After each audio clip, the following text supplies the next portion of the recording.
Welcome to The Real Look. I'm Bruce Hardy. And I'm Chase Williams. Gosh, it's so hard to believe we're concluding our third season of the show. Time really does fly when you're having fun, Chase. Today, we're going to highlight some of our favorite conversations in 2023 with top real estate agents in the Northwest region and beyond.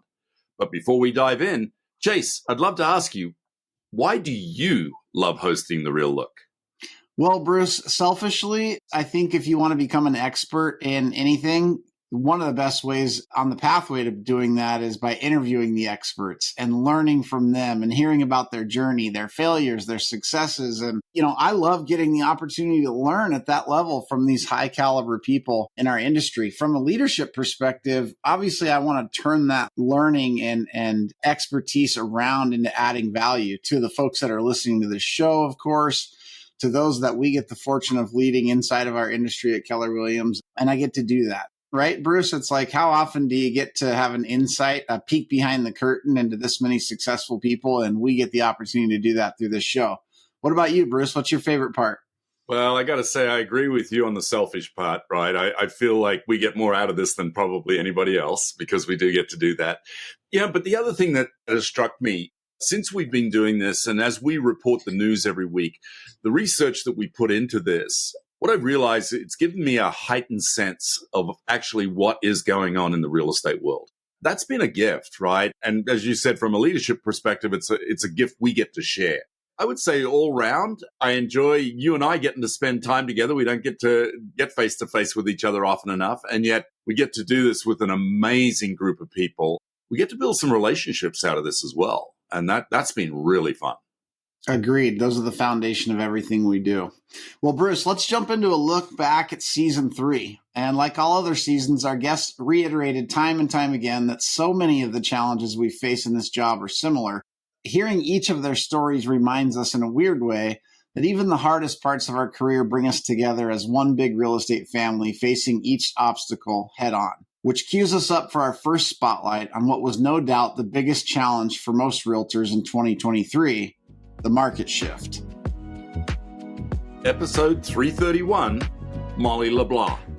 You just got to do what you have to do. The concepts are the same, but seeing our numbers are down 30%, the sky is falling, but it really isn't. The concept is the same. You go out there and you do what you know is going to work. Take care of your people. Do your open houses systematically, like you have to do things right. We redshift last year, because we knew it was coming. Gary said it was coming. It just blows my mind how many people don't listen to Gary, or go to the trainings. So we redshift as a team. We do it as a book club. We read it and we implemented them back then. And so our numbers, I think we're only down one house year over year from last year to today. But that's only because we are working harder. But there's nothing new. The same phone calls, just more of them. The same open houses, just better. People just have to want to work. Episode 340, Tony DeCello. Well, every time I talk to a realtor, they talk about interest rates. Well, why are you talking about interest rates? Can they or can they not make the payment? Do you have to move because you're having twins? Do you have to move because your parents are sick and you're going to move? Is your house too big and I need to downsize? I can help you with that.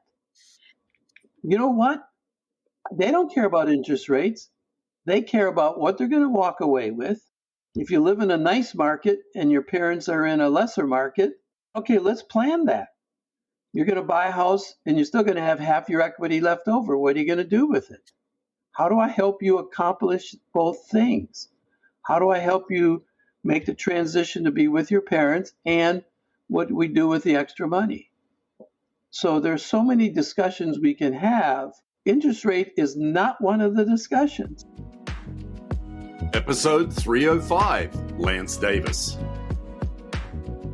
Now that the market's turned, this is when buyers and sellers need us a lot more. I actually have a real marketing plan and real listing presentation. This is when we shine, is when buyers and sellers are struggling to sell their houses. We can help them do that. And I'm excited to work with them again versus the last couple of years. You did not need to be a very good agent to sell a house. You needed a sign out front. Sometimes you didn't even need the sign. You just need to say, I have a coming soon listing, and it would sell, Now listings are sitting a little bit. not as many of them are coming up, and you have to go out, and I'm excited to go get my unfair share. Episode 349, Team Dimick. We keep a pretty decent reserve amount so we can ride the waves, and we don't live paycheck to paycheck within our business. But as far as generating business and maintaining our market share, focusing on our past client database, lead gen, calling our people, making sure that they know what's happening with the market, no fear tactic messages to our clients, making sure that we understand their financial picture and how we can help them. Episode 309, Juan Murdoch. You have to do the things that nobody else is willing to do. And if you do, you'll be successful. If you don't want to make phone calls, if you don't want to sit open houses, it's probably not the best thing for you. But if you're willing to do those things, it is the best thing in the world. And I learned from that crash in 2008, when it started getting good again, it left an indelible impression in my mind. When times are good, man, you put the money away. You save for a rainy day and you start preparing, because times aren't always good. And times aren't always bad.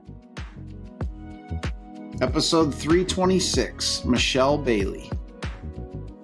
It was May of last year when all of a sudden you went, whoa, what's going on here? We immediately told the team, cut your expenses as much as possible. Just cut, right? Like nails, forget about it. Hair, do it yourself. I'm not going to do that. But still, like cut whatever you can. You need to double down. What you think you were doing before is no longer going to work. You need to do more. And I actually said to my team, if you think right now is hard, showing up right now like this is hard, go get a job right now before everyone in real estate starts leaving, goes and gets it and you can't find one. Because I'm doing you a disservice. If you're not willing to put the work in, then you're not going to survive. End of story.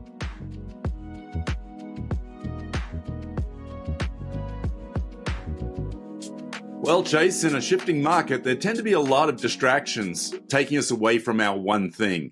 And for many of us, hopefully, that one thing was lead generation and building relationships. We talked to many guests this season who relied on the basics. We heard from some that really went all in on their networking abilities in order to expand their sphere. And we even heard some creative strategies come into play. Let's take a listen to see what lead generation tactics worked best for our top Keller Williams agents. Episode 350, Nick Beveridge. I told everybody, hey, I'm starting this investor meetup the first Thursday of each month at 6:30. Would you come to my first meeting? And I had such a hard time like getting previous to this, just appointments with people in general, retail buyers, sellers.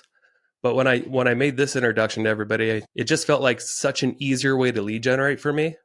And I had 44 people show up that night, the very first meeting I put on. My head was just spinning afterwards because I was just like, holy crap, the amount of effort it took me to do that one meeting was nothing compared to if I was to try to get 44 appointments with random buyers or sellers and then ask for their business, while they're trying to pay attention to looking at a house. At the time, doing that first investor meetup, it just seemed like a no-brainer that I should put all my focus on this. So I just made that my one and only thing. My one thing was to do that meeting once a month, try to get people to come.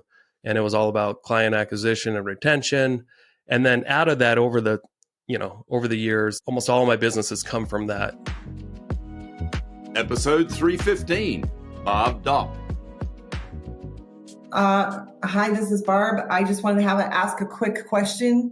If you had a real estate need, do you have someone that you would use or refer? And if they said yes, I would say, great, I'd like to be in backup position. If they said no, then I would say I'd love to interview for the job.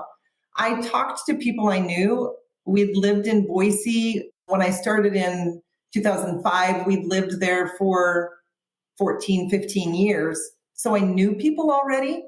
And I spoke to people that I knew first. I asked for referrals and I was not ever afraid to just get out there. I just networked with people. I just got in the way of business. Episode 311, Nicole Brown. Start lead gen early and keep a database. I did not have an actual database until 3 years ago. So that has been the hardest thing to backtrack, to go back and find things, or relying on my phone. those probably would have gotten me there faster and helped me create when I knew what a touch program was or when I knew what that type of outreach was. I would have struggled a lot less from that. And also just that relationships are key, that every conversation you have is an opportunity. Everyone is a buyer or seller. It's just a matter of when. Episode 337, Jen Singer. Somewhere a while ago, I realized that I don't love staring at a database, and I am not the best person going into it every single day. So I created what I call a win the month. I lose the day a lot, meaning that I did not win that individual day. But if I win each month, then I will win every year. And it is literally a piece of paper that's double-sided. And on it are all the calls I need to make that month, all of the handwritten notes I need to make that month, all the birthday cards I need to make that month, home anniversaries, and every person who we're going to stop by and leave a little present for. And it is on one piece of paper, printed out. It is in my car, usually by the first of the month, as well as any of the things that need to be in there. And then there's another copy on my desk. I've gone through and I broke down my database so that everyone who's in there has a letter, as most of us do. And every A gets X amount, every B gets X amount, every C gets X amount of each of these items. But it is foolproof by having this sheet worked out by the beginning of every month. Episode 301, Darren Ricketts. It's the number of conversations you have. And so I happen to have conversations for the most part with people that I knew already, and I'd go to a party and people would talk to me. I do also have a slight advantage. I'm fairly memorable physically because I'm 6'8". And so everybody always recognized me. Oh, hey, yeah. Oh, you're that dude. Like, you're in real estate. Like, you flip houses and stuff, right? And I'm like, yeah, that's me. So I want to make sure our listeners understand the key to being successful in real estate is being 6'8". Yeah. But it certainly doesn't hurt. If you're in a crawl space, then it hurts.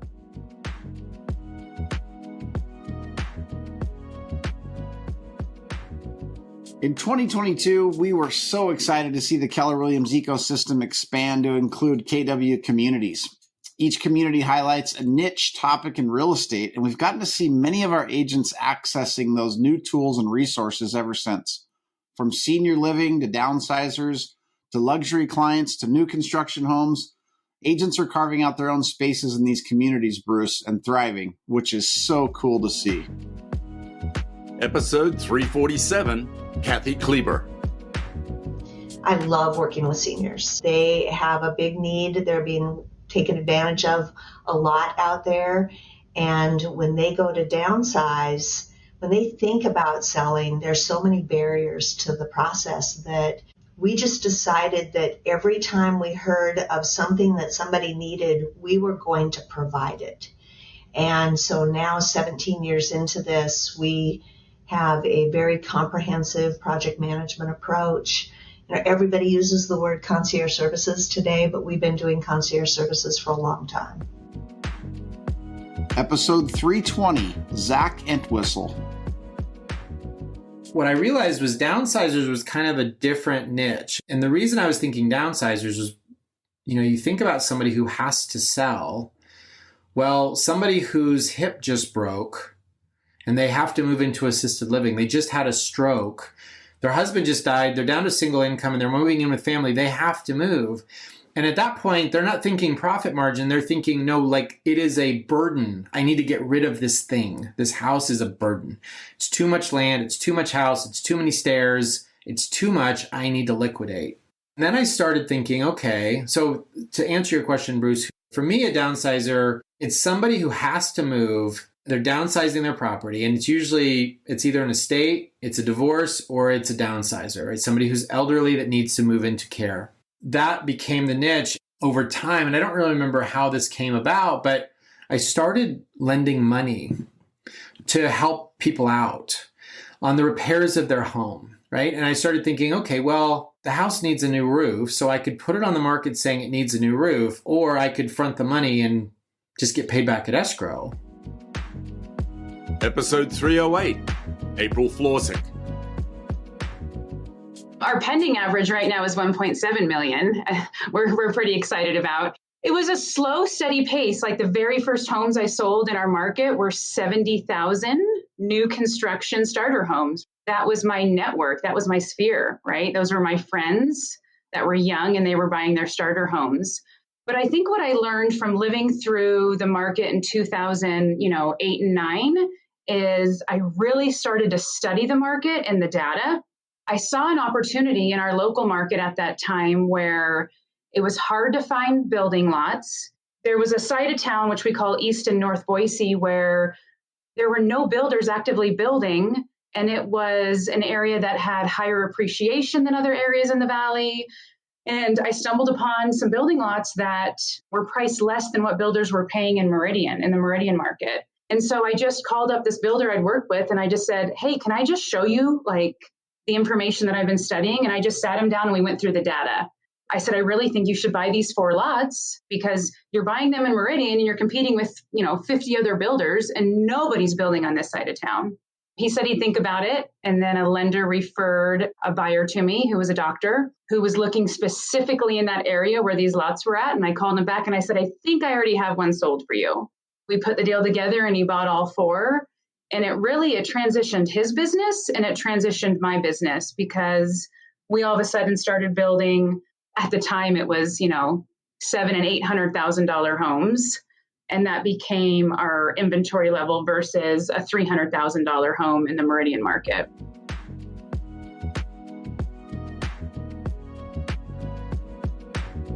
I'd like to pause and remind our listeners of the mission of Keller Williams, which is to build careers worth having, businesses worth owning, lives worth living, experiences worth giving, and legacies worth leaving.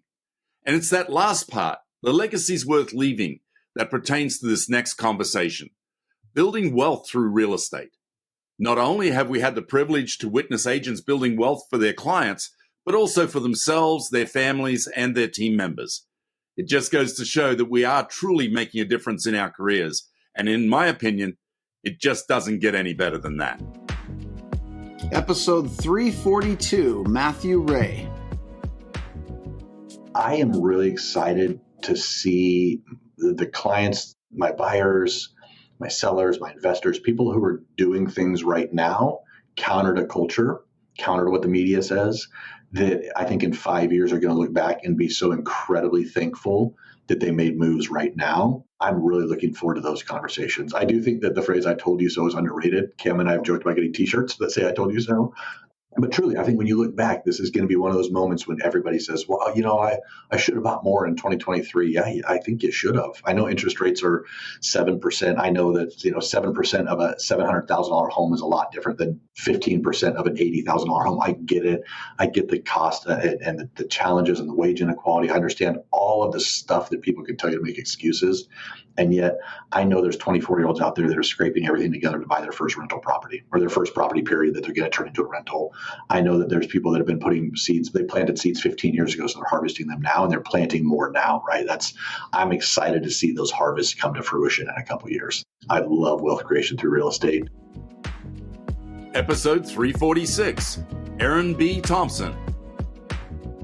Whether it's your assistant who's making X grand a year, coaching them into that first-time home buy. Go find a duplex, do a remodel loan, and then go get 2 roommates and have your mortgage paid for, or something close, or actually make it affordable when homeownership seemed unfathomable. And then in 2 years, go do it again, or go move up to your single family home. That's what I would tell myself, is just getting more into the investing side. Personally, professionally, know it, master it. Every one of your traditional residential clients should become future investor clients. My parents owned rental homes, mom, pa, we were just middle class, but every home they owned, they kept.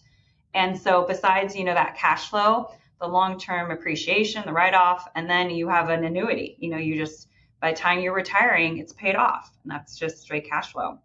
So I've seen it firsthand from people that don't have huge means, and it's a powerful wealth building tool. Episode 336, Nick Nelson. When I meet with people, I think that kind of just inherently comes out how passionate I am about what real estate can do for you. because it's been really impactful for my wife and I. Our first house allowed us to, when we sold it, to pay off all our debt. So we were able to be free and clear. And so it creates these avenues for you to really catapult yourself up. But I also really remind them not to overextend themselves. I don't want someone to get in a position that they can be hurt, especially during this rate environment right now. I tell people, in my personal opinion, don't bank on a refi. I don't want you buying this home assuming you can refi, because I don't want you calling me and there's a hardship down the line. I want you to be very, very comfortable with this payment is, because my crystal ball is broken, is what I told them. I don't know what's going to happen. Stop the tape right there. That's so good. Episode 325, Aurora Courtney. I started researching all the programs, and there was a down payment assistance program, and I had scholarships from the university. And so I was lucky enough to have some of that paid for, and just saved every dollar that I had and worked multiple jobs. And at 19, I bought my first house and then rented out the bedrooms to other college students, and then realized that was a great idea and went back and lived with my mom and rented out that last bedroom. I liked making money. It was fun. Yeah, that's what started it. And then from there, I was like, hey, I'm going to buy a single family house. I don't like living with other people. And I realized that really just doesn't make a lot of sense. Living in a single family home when you have the opportunity to live in a multiplex. So we then bought a house that had 3 units. It's a non-conforming triplex, and then bought the lot next door and built another house, bought a triplex after that. So we just keep buying them because it makes sense, and they pay for themselves if you do it right.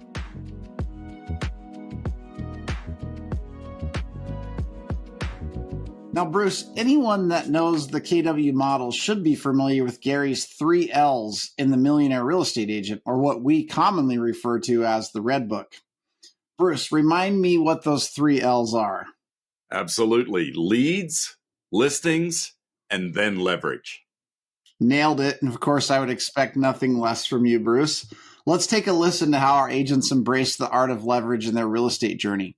By trusting in the growth of their team, they were able to achieve massive results for their profit and their sanity.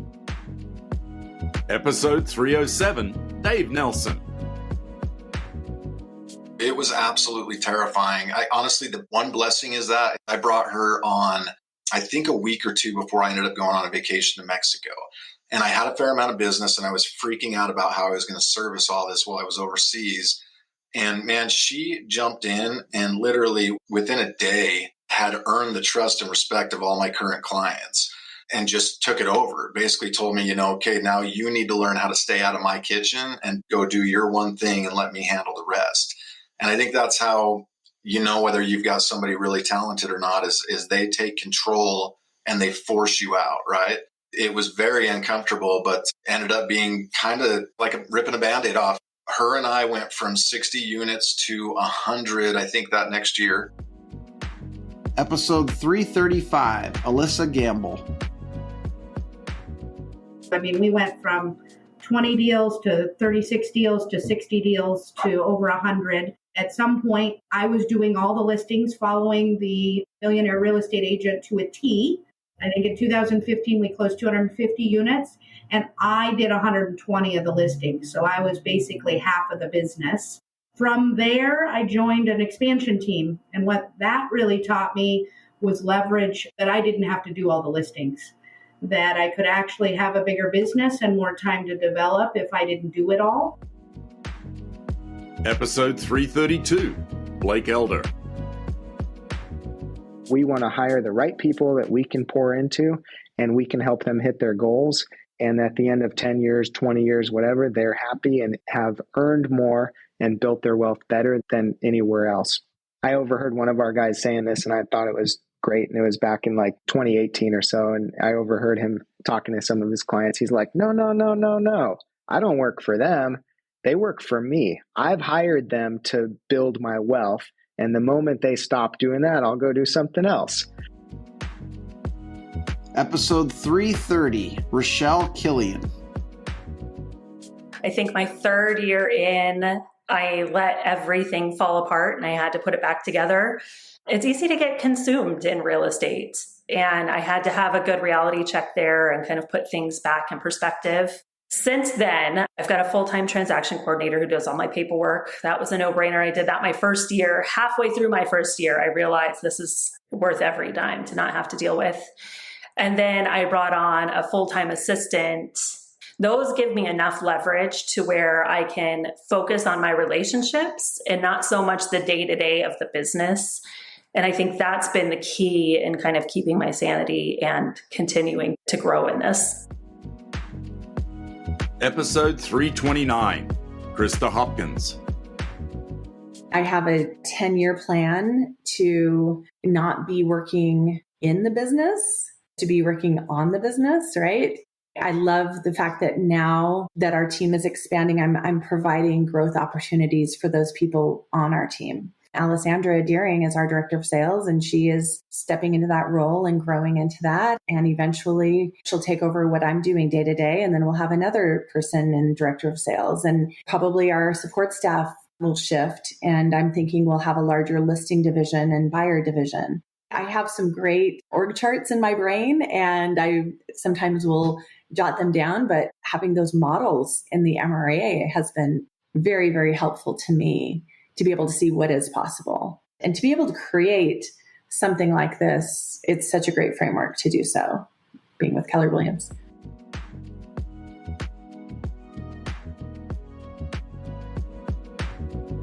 In season 3 of The Real Look, we brought in a variety of guests, including real estate coaches. We decided to interview several coaching experts to share with us the value of what they do, and also to give our listeners a real look on the best advice they give to their coaching clients. Here's a little free gift from us to you on the power of coaching. Episode 338, Abe Shreve. Imagine these two scenarios. I'm a listing agent and I've taken a listing and I know that we have to reduce the price. So I call you and say, hey, Bruce, we didn't get an offer. We got to reduce the price.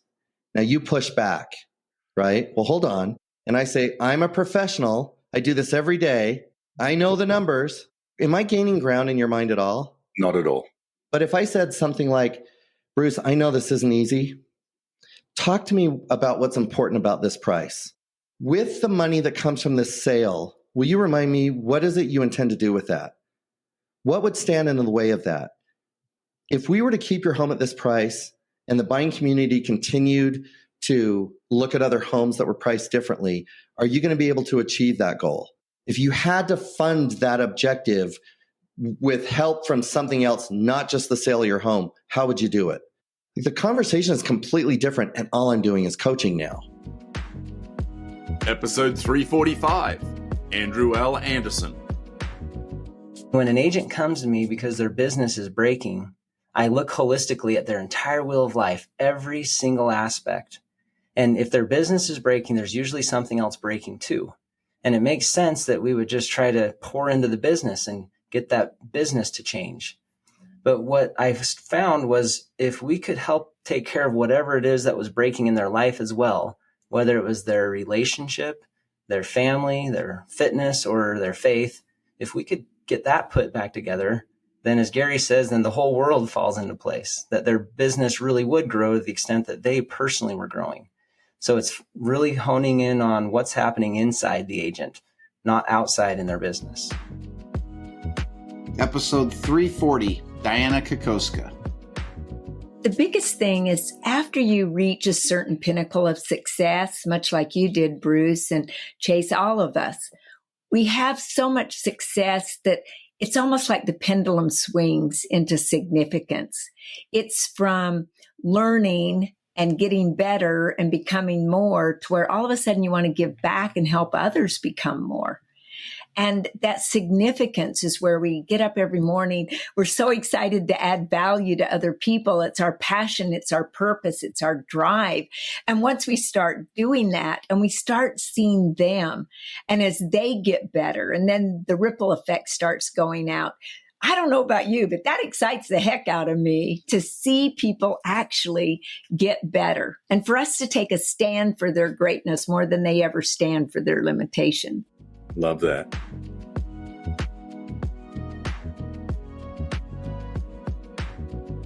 One of my favorite highlights that comes out of these Northern Lights interviews is when our guest lets us in on why they decided to make the move to Keller Williams. The funny thing is, it's never prompted or encouraged by us. We don't ask. These are real, authentic testimonials about how KW changed their business and, in turn, their lives for the better. Every time I get to listen back to some of these stories, Bruce, it just makes me so proud to work at Keller Williams. Take a listen. Episode 337, Beth Allen. It was supposed to be like an hour and a half meeting, and we talked for 3 hours. And then I got home, and I was like, I texted her, "Were you recruiting me?" And she was like, "Girl, you recruited yourself." Because by the end, I was like, okay, so I need to learn more about this. It was so what I needed, and I didn't know that was what I needed. I wasn't unhappy with the brokerage that I was at. I just didn't know there was a whole other world where you could have your life and you could have a big business and you could help others. You could do all the same things, but you could also not be in fear of your health. Mm-hmm. And she was like, "Oh, you want to have a team? Oh, you want to have leverage? Oh, there's all these resources. You could call this person. I can put you in touch with 10 different people that have done what you would like to do. And there's different ways you can do it. We have this thing called the KPA where you could hire right for the position that you're looking for, and you could get the leverage you're looking for." I didn't even know that was the word. She introduced me to where I was supposed to be. Episode 343, Heather Kane. Keller Williams taught me where entrepreneurs thrive, right? They taught me that innovation stacks. Here's your real estate business. How do you stack additional revenue streams in order to grow wealth, right? So I feel like Keller Williams has taught me more about fundamentals of business, where a lot of the other brokerages were solely focused, like you can't even brand outside of them. You can't have separate businesses outside of them, where Keller Williams has been the opposite. They're like, how do you create wealth and how do you thrive as an entrepreneur? And that's where I think Keller Williams and Gary Keller is so unselfish, because they could try and make it all about them, and they don't. They really, really invest in the agent and help the agent think outside of just their real estate business. Episode 321, Leslie Hilbert. I was the poorest, most successful realtor that you could possibly find. I spent my days closing real estate transactions and supporting others. Spent my evenings clipping coupons. We closed 72 units that year. When I looked up, I had worked for 3 years straight and had not taken a single day off. I felt great about my contribution to my community, and I didn't feel great about where I was as a business owner and where I was as a wife, as a daughter, and all of those relationships that got set aside. Financially, I had not achieved what I'd really hoped to set out to do in being what I thought was a successful realtor. At that point, I had this feeling inside me that there was something more out there. It led me to a relationship with a team leader at Keller Williams. And that one relationship, that one conversation completely changed how I looked at the opportunities and possibilities in not only just the sale of real estate, but the opportunities available in the industry. Episode 303, Sonny Burris. Sonny, if you were to go back and talk to your younger self, what would your advice be? I can answer this no problem. As a younger person, it would be go to Keller Williams. Go take the bold class, because quite literally, I don't have anything bad to say about Windermere. I was there for 17 years. I learned everything. I learned the basics there. My grandmother was fabulous. She taught me how to lead generate. She taught me how to do those basic things. But the culture is not what Keller Williams is. God first, family, then work. And go to good, valuable classes that teach you how to lead generate and put systems in place so that you aren't working so hard that you're pedaling on this hamster wheel and going nowhere, because that's quite literally what I felt like. I was running on this hamster wheel and just running around and nothing was happening. Now I actually feel when I run, I'm getting somewhere.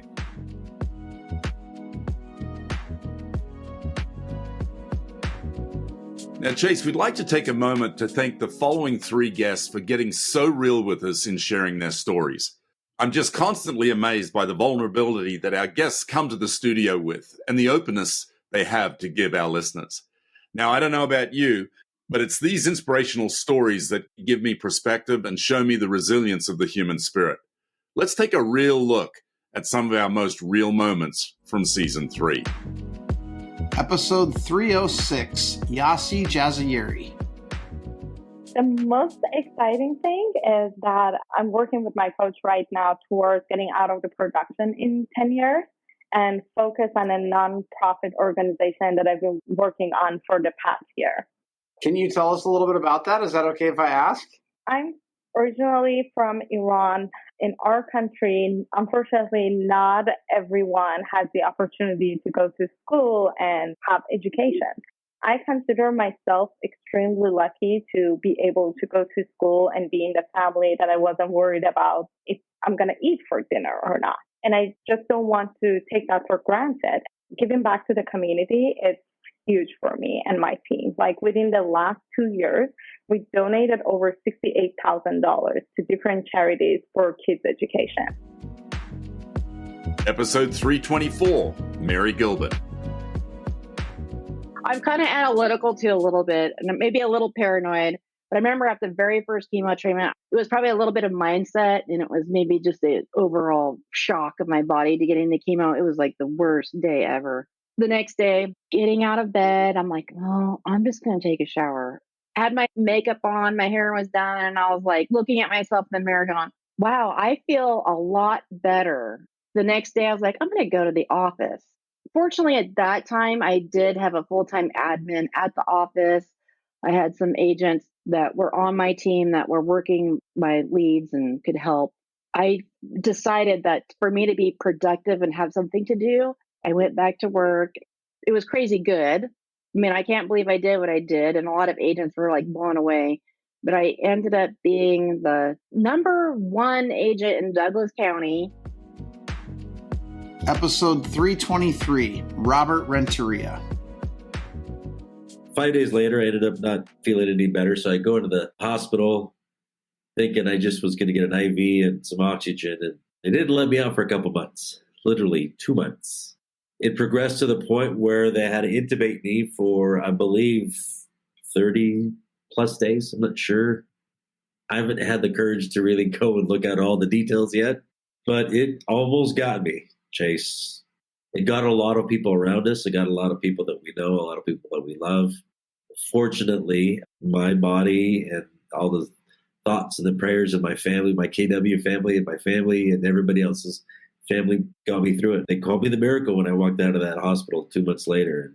I didn't feel like it at the time. I feel like I was, I remember walking out of a hospital. It was the longest I'd walked in months because I was laying in a bed or sitting in a chair. And I just remember myself, don't fall down. If you fall down, they're keeping you. So it took everything I had not to fall down. Well, I wanted to. I wanted to. That was on a Friday, Chase. On Monday, I went to my office and I worked 8 hours. And I just started taking these little steps, one by one.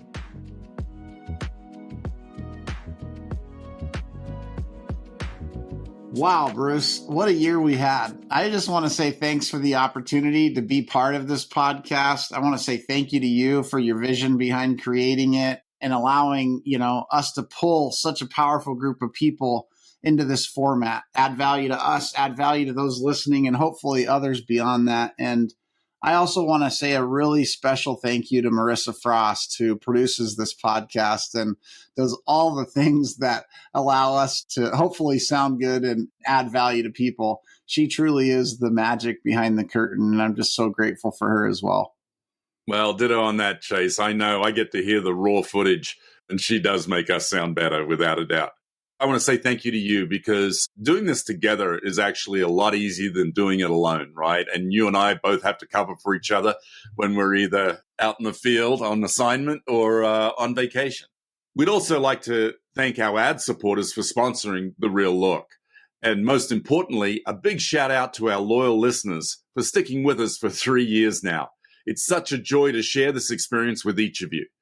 If you like what you hear, please don't forget to leave us a review on your preferred streaming platform. Now, stay tuned for Season 4, which will kick off with a trending news episode on Wednesday, January 10th, followed by a Northern Lights interview on Friday, January 12th. Thanks again for listening. Wishing you a happy new year. We're going to leave you with one last clip from a standout interview that reminds all of us realtors to just keep doing what you love. Episode 344, Rachel Harris.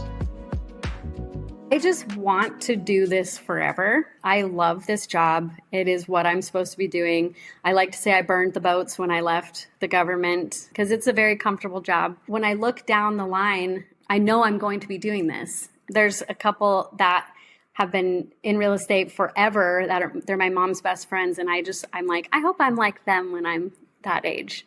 And they're just referral based and they do it when they need to. Like, I don't have any plans on retiring. I just don't know if I want to hustle this much, you know. We'll see you next year on The Real Look. This podcast is produced by Marissa Frost. Visit KWNWR.com to access the show notes from today's episode. Head over to Apple, Google, or Spotify, or really any major streaming platform to subscribe, and don't forget to leave us a review. Thanks again for listening to The Real Look.